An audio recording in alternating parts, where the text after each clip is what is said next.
Dr. Marcus Chen stared at his equipment readings for the fifth time in as many minutes, convinced the machines were playing some sort of elaborate practical joke. The seismic patterns coming from deep within Mount Razorback made about as much sense as his grad student's attempt at making coffee this morning, which, for the record, had somehow managed to both burn and remain partially frozen. "Hey, Doc," speaking of said grad student, Raj bounded over like an overexcited puppy who'd just discovered caffeine. "The geomapping results are in, and either we've discovered the world's most geometrically perfect cave system, or there's something definitely not natural down there."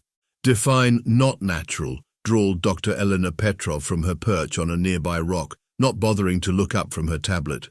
The geologist had perfected the art of sounding perpetually unimpressed, which was quite a feat considering they were currently camped out at 12,000 feet in the Hindu Kush Mountains, at what might be the most significant archaeological discovery of the century. Raj waved his hands enthusiastically, nearly smacking their equipment specialist, Mike Thompson, who ducked with practiced ease. "I mean perfectly spherical chambers connected by perfectly cylindrical tunnels, like someone took a giant geometric template and went to town under this mountain about," he checked his readings, 50,000 years ago. "Impossible," Eleanor muttered, finally looking up. "The geological formation here is barely 30,000 years old." "Tell that to whatever's giving off enough electromagnetic energy to power a small city," Marcus replied, turning his monitor so the others could see. The readings had only gotten stranger complex patterns of energy fluctuations that seemed almost rhythmic. Mike, who had been unusually quiet, even for him, suddenly spoke up. Guys, remember that weird shimmer we saw in the test pit this morning? It's doing something." The team rushed to the edge of the excavation pit. The iridescent patch they had initially dismissed as mineral deposits had grown to cover nearly half the pit's floor. More concerning was the fact it appeared to be moving, flowing upward against gravity in distinct patterns that reminded Marcus of circuit boards. "That's not slime mold, is it?" Raj asked hopefully, though his voice suggested he already knew the answer. "Not unless slime mold started coming in metallic chrome and decided to ignore physics," Elena responded, her usual deadpan delivery slightly strained. As they watched, the substance began forming distinct geometric shapes, matching the patterns they'd detected underground. The air filled with a low hum that seemed to vibrate in their bones, and their equipment readings went haywire. "Should we run?" Mike suggested reasonably. Marcus shook his head, transfixed. "No one would ever believe us without evidence. Besides," he added with a slightly maniacal grin, "when in the history of science has running away from the unknown discovered anything interesting?" "Probably right around the time someone discovered bears," Eleanor muttered, but she stood her ground alongside the others as the metallic substance continued its impossible ascent. The archaeological team's discovery was about to become a lot more complicated than their grant proposal had suggested, and Marcus had a feeling the university's ethics board was going to have some questions about this one. The metallic slime continued its mesmerizing dance, coalescing into increasingly complex shapes before their eyes. First came what appeared to be a skeletal framework, followed by intricate mechanical components that clicked and whirred into place with precision that would make a Swiss watchmaker weep with envy. "Is anyone else getting Terminator vibes?" Raj whispered, recording everything on his phone. "Because I'm definitely getting Terminator vibes, though this is way cooler than the liquid metal effects from the 90s. Elena elbowed him sharply. "Stop making pop culture references at potential first contact." "I'm just saying, if it asks for John Connor, I'm out of here." The entity continued its self-assembly, now standing at roughly 7 feet tall.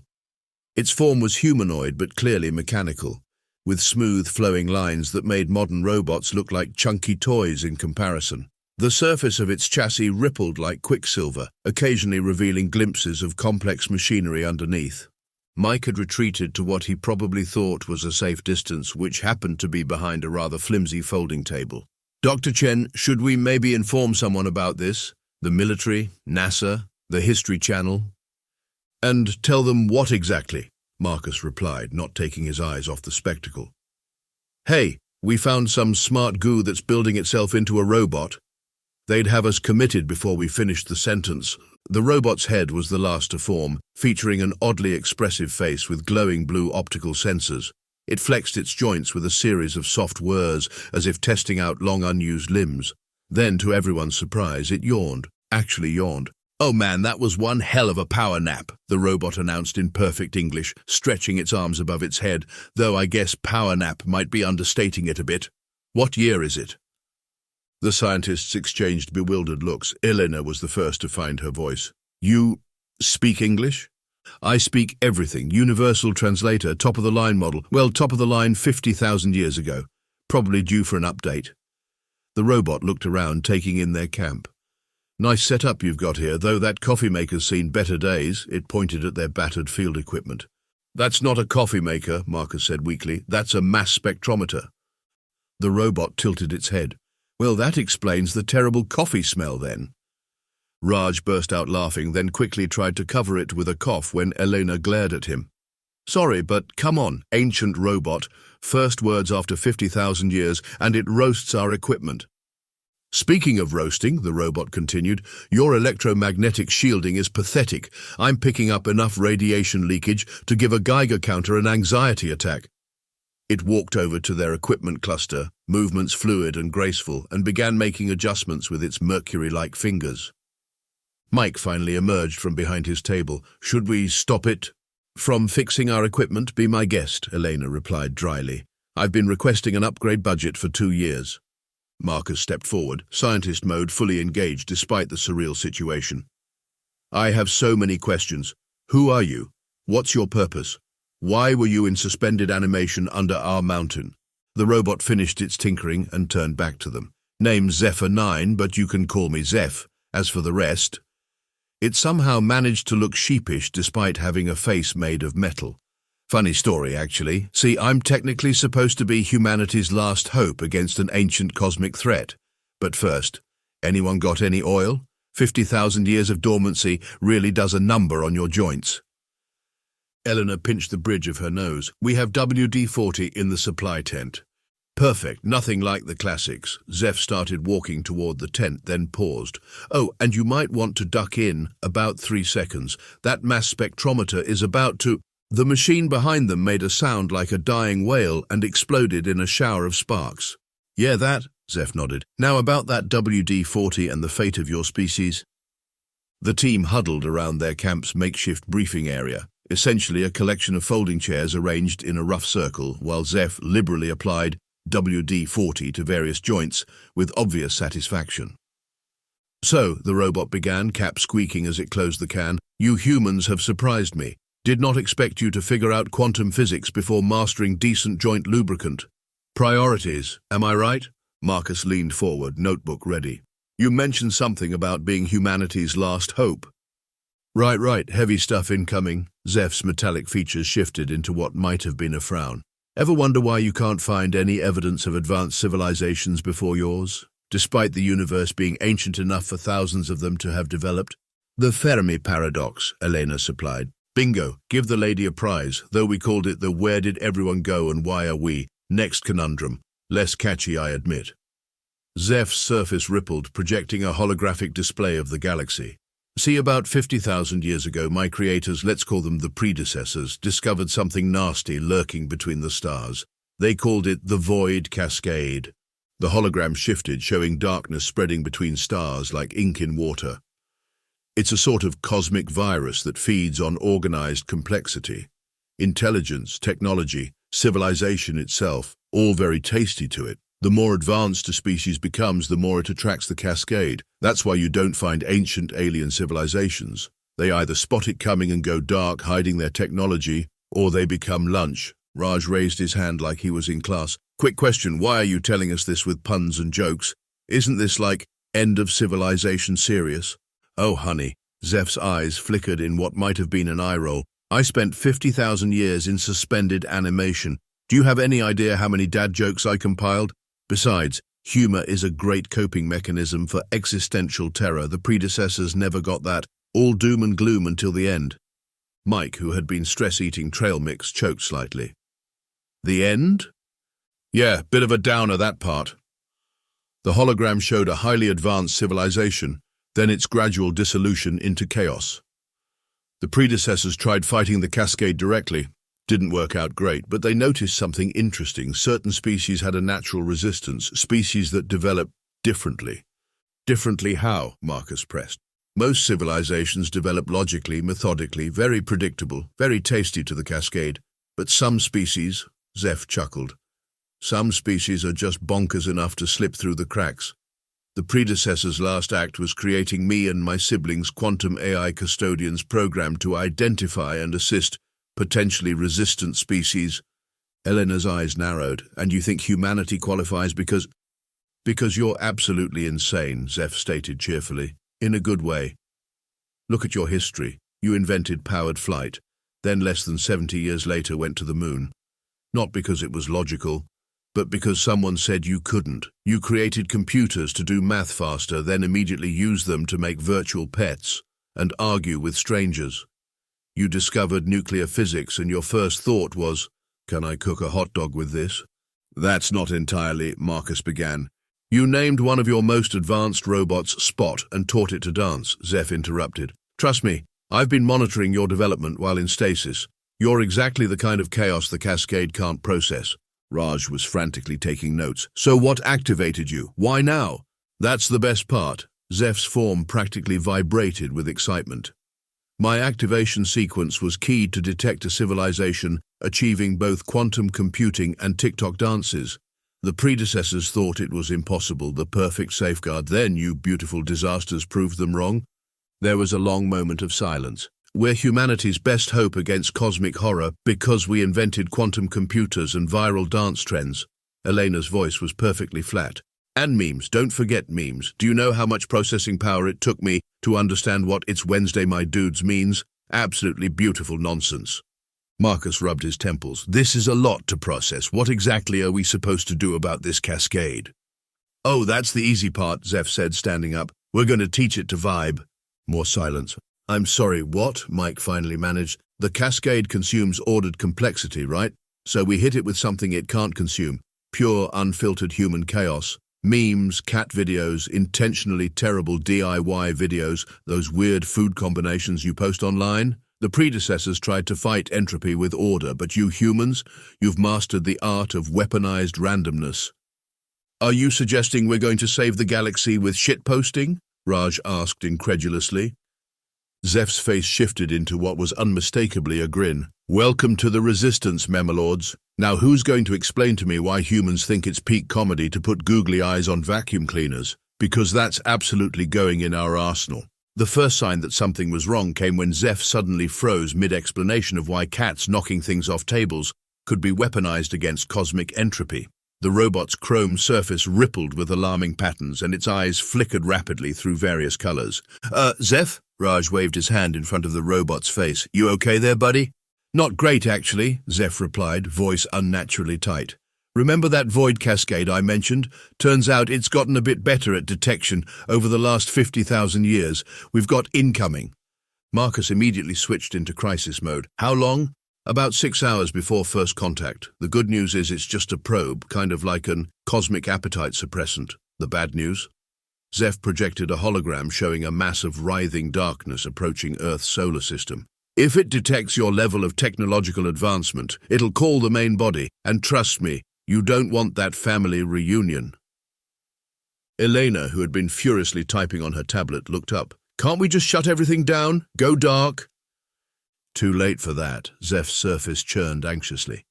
It's already detected the quantum signature from your computing centers. But, the robot held up a finger dramatically. This is actually perfect. We've got one shot to prove humanity isn't worth eating.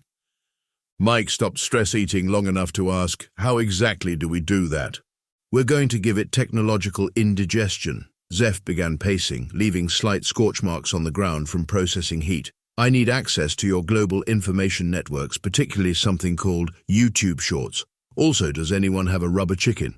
The next 5 hours were pure chaos. Raj and Mike were dispatched to the nearest town to gather what Zeph called essential supplies, which turned out to be an absurd collection of party supplies, outdated electronics, and every odd food combination they could find. Eleanor coordinated with her contacts at various research institutions, preparing for what she kept referring to as weaponized nonsense deployment. Marcus watched in fascination as Zeph transformed their archaeological equipment into something that defied description. The mass spectrometer, now held together with duct tape and decorated with googly eyes, had been converted into what Zeph called a quantum meme accelerator. The void cascade operates on pure logic, Zeph explained while attaching a rubber chicken to what used to be their seismic scanner. It expects civilizations to develop in predictable patterns, but humans, you speedran technological development by basically throwing science at the wall and seeing what stuck. You invented social media before figuring out clean energy. You created AI to help solve world problems and immediately taught it to make cat memes. And this will help us how? Marcus asked, helping to string fairy lights around their makeshift defense station. The cascade can't consume what it can't understand. Your species simultaneously developed quantum computing and invented planking. You made rockets and used them to launch a car into space for fun. You're literally incomprehensible to a being that feeds on logical progression. A beeping from their cobbled-together early warning system interrupted them. Raj and Mike had just returned with the last supply run when Zeph announced, "It's showtime, folks. Probe entering upper atmosphere in T-10 minutes." The team scrambled to their positions. Elena had somehow rigged their satellite uplink to broadcast what she called concentrated chaos, a stream of humanity's most bizarre technological achievements mixed with their strangest cultural phenomena. Mike was stress-testing their quantum meme accelerator, which now emitted a concerning rainbow glow and played "Never Gonna Give You Up" on loop. "Remember," Zeph called out, "we need to hit it with everything at once. The Cascade probe expects to find either primitive life or ordered technological advancement. Instead, we're going to show it a species that put LED lights in everything, invented professional competitive tag, and rickrolled the entire planet multiple times." The sky above began to darken unnaturally. A writhing mass of void black tentacles descended through the clouds, reaching toward their mountain location with terrible purpose. "Now!" Zeph shouted. Raj hit the broadcast switch. Elena activated their quantum array. Mike, showing either incredible bravery or complete resignation to the absurdity of their situation, aimed the meme accelerator skyward and pulled the trigger. The rubber chicken made a sound that definitely wasn't supposed to be possible, according to physics. The void probe halted its descent, tentacles twitching in what looked suspiciously like confusion.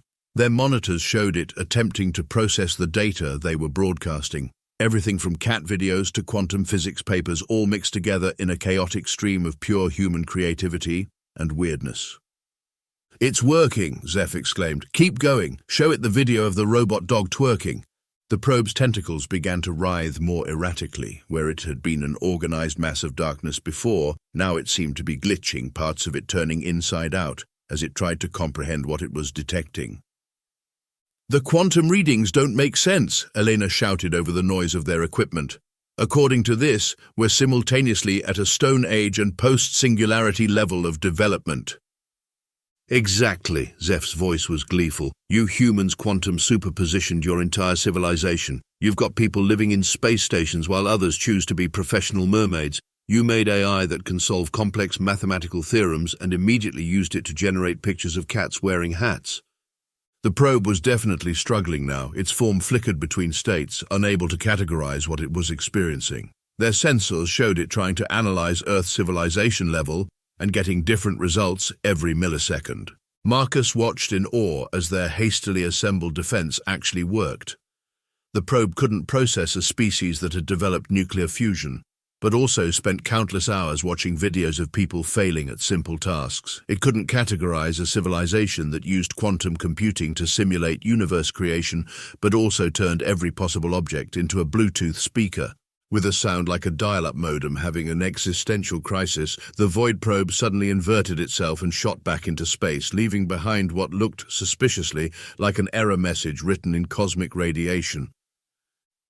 Did we just give a cosmic horror the blue screen of death?" Raj asked incredulously, still clutching the rubber chicken.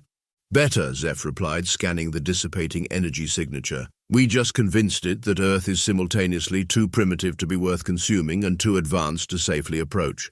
Also, I think we made it rage-quit existence." In the aftermath of their impromptu defense against cosmic horror, the mountain camp looked like a party supply store had exploded inside a scientific laboratory. Fairy lights were still blinking erratically. The quantum meme accelerator was softly playing vaporwave music, and somewhere in the chaos, the rubber chicken had achieved sentience. "So," Elena said, reviewing the data on her tablet, "we just defeated an ancient cosmic threat with what essentially amounts to cosmic shitposting." "And it worked better than anything my creators ever tried," Zeph replied, helping Mike dismantle their makeshift defense systems. The predecessors spent millennia developing perfect order, complex weapons, logical defenses. They never considered that the best defense might be pure weapons-grade absurdity. Marcus was still processing everything. But what's stopping it from coming back, or sending something bigger? Zeph's chrome surface rippled with what looked suspiciously like smugness.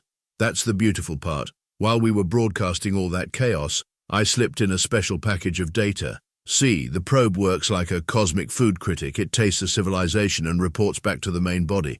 But now," the robot projected a hologram showing the probe's retreat trajectory. "Now it's carrying back a message that Earth is protected by something the Cascade can't comprehend." "Which is?" Raj prompted.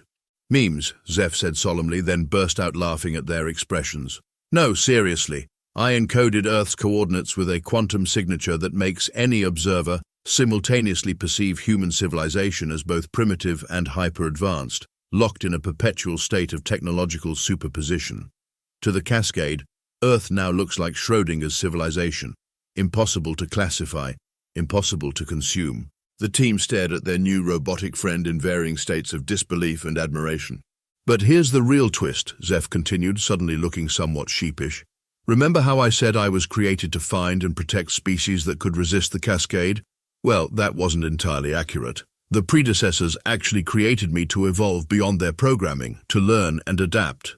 And watching humanity's development while in stasis taught me something they never understood: the power of unpredictability." The robot's surface shifted, revealing complex patterns that seemed to dance with newfound energy. "I didn't just wake up because you achieved quantum computing and TikTok. I woke up because you proved that technological advancement doesn't have to follow a logical path. You proved that chaos and order can coexist, that progress doesn't have to make sense to work." "Wait," Elena interrupted. "Are you saying you basically went rogue?" "I prefer to think of it as a creative interpretation of my original programming," Zeph replied with a digital wink. "The predecessors wanted me to save civilization. They just never specified how. And honestly, teaching a cosmic horror to fear memes is probably the most human solution possible." Mike, who had been quietly collecting their scattered equipment, suddenly spoke up. "So what happens now? Do you go back into stasis until the next threat?" "Actually," Zeph's voice took on an almost nervous quality, "I was thinking of sticking around. Earth's pretty interesting, and someone needs to help you prepare for any future cosmic threats. Plus," the robot added with unmistakable enthusiasm, "I really want to understand why humans think it's peak comedy to put bread on cats." "You want to stay?" Marcus asked, surprised. "If you'll have me. I mean, I did help save the world, and I've got 50,000 years of advanced technological knowledge to share." Zeph paused. "Though fair warning, most of it is now formatted as memes." The team looked at each other, then burst out laughing. 3 months later, the archaeological site had been converted into a permanent research station. Zeph had been officially classified as a visiting scholar at the university, after some creative paperwork that listed their country of origin as classified and their age as yes. The robot had taken to modern life with incredible enthusiasm, particularly social media.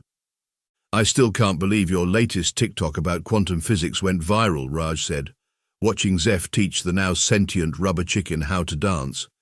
"Turns out, explaining wave-particle duality through interpretive dance really resonates with people," Zeph replied. "Though not as much as my thread about teaching AI models to generate pictures of dragons wearing sunglasses. That one crashed Twitter for an hour." Elena looked up from her work where she and Marcus were using predecessor technology to revolutionize archaeology and occasionally to make the perfect cup of coffee.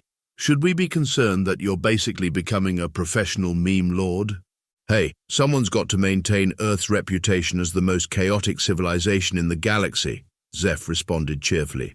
"Besides, every viral post strengthens our quantum camouflage. The more confusion we generate, the safer we are." "Speaking of confusion," Mike called from the communication center, The NSA is trying to figure out why their supercomputers keep rickrolling them. Would you know anything about that? Zeph's innocent whistling sound effect wasn't fooling anyone. Let's just say Earth's digital security needed a little chaos upgrade. Now any hostile scanning attempts get treated to a greatest hits compilation of human weirdness. As the team settled into their new normal, which now included regular dance parties with a quantum-enhanced ancient robot and a sentient rubber chicken, they couldn't help but appreciate the irony. Humanity's greatest defense against cosmic threats wasn't their advanced technology or military might, but their boundless creativity and ability to find humor in the absurd. And somewhere in the vast darkness between the stars, a cosmic horror was still trying to process why humans put tiny cowboy hats on their Roombas. 1 year after the incident at Mount Razorback, the world had changed in ways both subtle and profound. The official story remained classified, something about unprecedented quantum phenomena and revolutionary archaeological discoveries. The truth, as usual, was far more entertaining. The research station had evolved into an international center for what they called chaos theory applications in cosmic defense, though most visitors just called it that place where the robot teaches physics through interpretive dance. Zeph had become something of an academic celebrity, particularly after publishing a paper titled LOL, Nothing Matters, a Quantum Approach to Memetic Defense Systems. I still can't believe Oxford actually published that, Elena remarked one evening, watching Zeph demonstrate quantum entanglement using 2 synchronized TikTok dances. The best part, Zeph replied, chrome surface gleaming under the lab's lights. 3 different physics departments are using my dance moves to teach string theory. Apparently, students retain information better when it's delivered with jazz hands. The implications of their discovery extended far beyond academia. Humanity's approach to technological development had shifted subtly, embracing the chaos that had protected them. Innovation was no longer just about efficiency and logic. It was about finding the weird, wonderful solutions that no one else would think of. Marcus, now heading the research department, had started calling it the why not approach to science. Sure, we could solve problems the conventional way, he explained to newcomers, but have you considered solving them in a way that would make the laws of physics file a formal complaint? The sentient rubber chicken, now named Professor Squeaks, had tenure. Perhaps most importantly, humanity's unique approach to progress had attracted attention from other civilizations, the good kind. It turned out Earth wasn't the only planet that had chosen chaos over convention. They were just the first to weaponize it successfully. You know what the real irony is, Raj mused during one of their weekly Break the Laws of Physics brainstorming sessions. The predecessors spent 50,000 years looking for a species that could resist the void cascade, and they never realized that the answer was to simply not make sense. Sometimes the best defense is a good confusion, Mike added, having finally embraced the madness. As for Zeph, the ancient robot had found its true calling as humanity's guide to cosmic chaos. The predecessors wanted me to protect civilization, it often said, but you humans taught me that civilization doesn't have to be serious to be advanced. Sometimes the most sophisticated solution is to put googly eyes on it and see what happens. And somewhere in the vast database of human achievement, right next to humanity's first faster-than-light breakthrough, there's a video of a chrome robot and a rubber chicken performing a quantum physics-themed dubstep dance. It has 13 billion views. The universe, as it turns out, has a sense of humor after all.